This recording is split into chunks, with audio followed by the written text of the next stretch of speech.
কোনো সম্প্রদায়কে শুধু সাম্প্রদায়িক পরিচিতির কারণে কোনোভাবেই যেন বঞ্চিত কিংবা কোনো ধরনের নিগ্রহের শিকার না হতে হয় সেটা নিশ্চিত করতে চাই, সেটা নিশ্চিত করার জন্য কাজ করছি।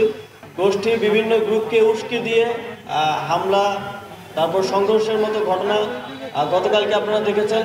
সকালে কিভাবে বিভিন্ন জায়গা থেকে, প্রান্তিক পর্যায় থেকে জনগণকে ভুল তথ্য দিয়ে 1000 করে টাকা দিয়ে ঋণ দেওয়ার স্বপ্ন দেখিয়ে ঢাকায় নিয়ে যাওয়া হয়েছিল একটা অস্থিতিশীল পরিস্থিতি তৈরির জন্য।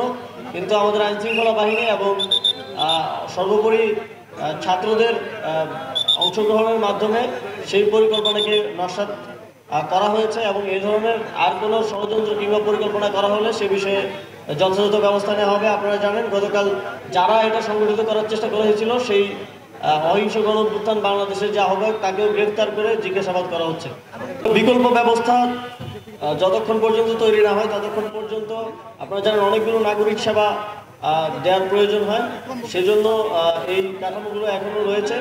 আমরা অতি দ্রুত এই বিকল্প ব্যবস্থা তৈরির মাধ্যমে ইউনিয়ন পরিষদগুলোর ব্যাপারেও সিদ্ধান্ত গ্রহণ করি। প্রকৃতির বাংলাদেশ চাই, বাংলাদেশে কোনো সম্প্রদায়কে শুধু সাম্প্রদায়িক পরিচিতির কারণে কোনোভাবেই যেন বঞ্চিত কিংবা কোনো ধরনের নিগ্রহের শিকার না হতে হয় সেটা নিশ্চিত করতে চাই, সেটা নিশ্চিত করার জন্য কাজ করছি।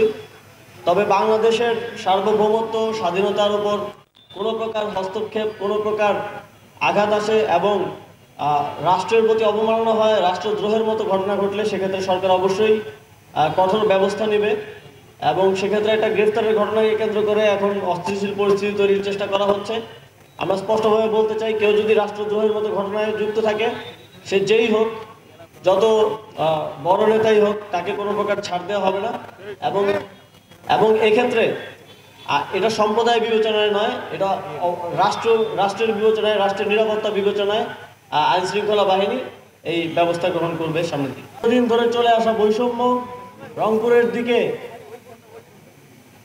বিগত সরকারগুলোর যেই দৃষ্টিপাতের যে অভাব সেটা ঘুচে যাবে এবং আপনারা এর মধ্যেই দেখেছেন আমাদের মাননীয় প্রধান উপদেষ্টা রংপুরে এসেছিলেন এবং অন্যান্য উপদেষ্টাবৃন্দ রংপুরে এসেছেন। আমাদের যে উন্নয়ন কার্যক্রমগুলো প্রয়োজন, আপনাদের যে দীর্ঘদিনের উন্নয়নের বৈষম্য রয়েছে সেগুলো নিরসনে যেন আমি স্থানীয় সরকার মন্ত্রণালয় থেকে যথাযথভাবে উদ্যোগ নিতে পারি, সেজন্য একদম সরেজমিনে ঘুরে দেখার জন্যই আজকে রংপুরে আসা।